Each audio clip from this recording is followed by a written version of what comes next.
Hello, 11th student. Top 20 3 mark for public 11th standard max.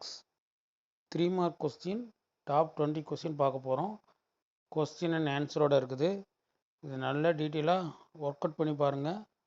Monday நடக்கிற 11th 6 maths exam நல்லபடியாக எழுதலாம். ஓகேங்களா? First ஒவ்வொரு சம்மா அப்படி ஸ்க்ரோல் பண்ணுறேன், இப்படியே பார்த்துக்குங்க. எல்லாமே கொஸ்டினோட தான் இருக்குது. ஃபஸ்ட் யூனிட் ஃபஸ்ட்டு வருது, இது செகண்ட் யூனிட் அப்படி கன்டினியூ ஆகுது. மோஸ்ட் இம்பார்ட்டன்ட் 3 மார்க் தான்.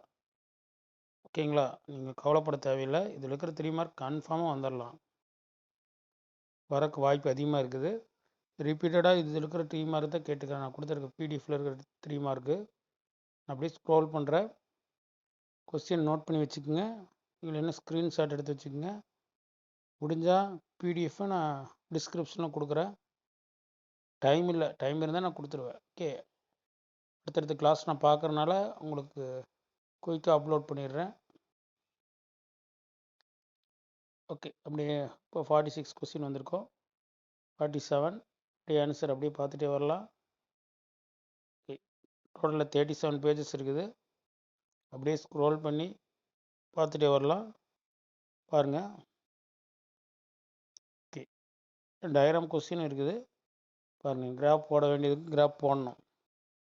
கிட்டத்தட்ட 3 மார்க் 5 மார்க் கொஞ்சம் கிட்டத்தட்ட ஒரே மாதிரி தான் இருக்கும். இது 5 மார்க்கில் ஒரு சில கொஸ்டின் கேட்க வாய்ப்பு இருக்குது. பாருங்களா, மேட்ரிக்ஸில் பாருங்கள், இதெல்லாம் repeated question. Okay, square matrix. ஓகேங்களா, வர இந்த சம்மில் 17 சம்மும் இம்பார்ட்டன்ட் சம் அப்படியே பார்த்துட்டே வரலாம். ஒரு 73 சம், இது அப்படியே 12th வரும். இந்த சம் 73 இதே மாடலில் 12th லாஸ்ட் எக்ஸாம்பிள் சம் இதே மாதிரி தான் இருக்கும். அது கொஞ்சம் கிரிட்டிக்கலாக இருக்கும், இது கொஞ்சம் ஈஸியாக இருக்குது. ஓகேங்களா? ஓகே ஃப்ரெண்ட்ஸ், அப்படியே ஸ்க்ரோல் பண்ணிகிட்டே வரேன், பார்த்துக்குங்க. ஓகே, ஸ்க்ரீன்ஷாட் எடுத்துகிட்டு அப்புறம் நீங்கள் நோட் பண்ணிக்கங்க. இல்லைனா ஸ்டாப் பண்ணி நோட் பண்ணிக்கங்க. 3 மார்க் இம்பார்ட்டன்ட் 3 மார்க். ஓகேங்களா? ஓகே, அப்படியே ஸ்க்ரோல் பண்ணிகிட்டே வரேன். இதில் பாஸ் ஆகிறதுக்கு நீங்கள் பார்த்தீங்கன்னா புக் பேக் 1 மார்க் மட்டும் பார்த்தா போதும். 20ல் 15 புக் பேக் தான் கேட்பான்.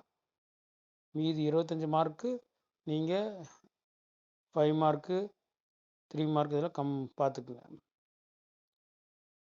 5 மார்க் ஏதோ ஒரு 2-3 யூனிட் பார்த்தாலே போதும், நீங்கள் மார்க் எடுத்துடலாம். இது நீங்கள் கவலைப்பட தேவையில்லை, ரொம்ப ஈஸியாக தான் இருக்குது இந்த PDF. Okay okay, love student, thank you. Please like me, subscribe me. Thank you.